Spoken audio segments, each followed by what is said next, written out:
మనం ఏ దానం చేస్తే ఏ ఫలితం పొందొచ్చు అనే విషయాన్ని మీకు చెప్తాను. బంగారం కానీ దానం చేసామనుకోండి, ఆయుష్ పెరుగుతుంది.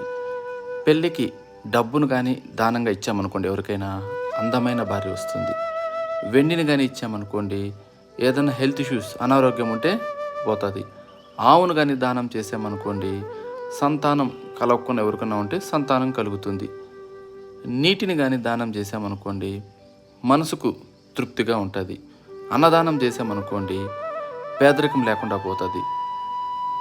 టెంకాయ అంటే కొబ్బరికాయని దానం చేస్తే మనం ఏదైనా కార్యం కానీ పెట్టుకుంటే అది ఖచ్చితంగా జరుగుతుంది.